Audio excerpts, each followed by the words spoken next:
This is going to be a video tutorial on how to enable or disable activity sharing on the Discord app. I will be using the desktop app on a desktop PC for this. Let me jump over to Discord here.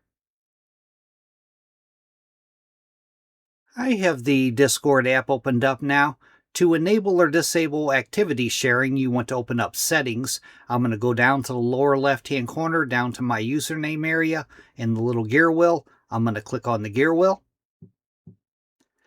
Now in the Settings dialog box, the pane off to the left-hand side, you want to scroll down a ways, down to where you see the activity area. And in the activity area, Activity Privacy, you want to click on Activity Privacy.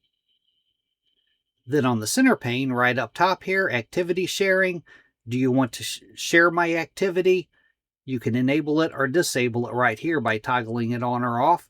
Down below that, Share when I come online. You can enable that or disable it. Down below that, you have more sharing options, servers I share with. Down below that's my servers. And then down below that, who can join my games. But the main thing for activity sharing is right up top here. That is how to enable or disable activity sharing on Discord. Thanks for watching.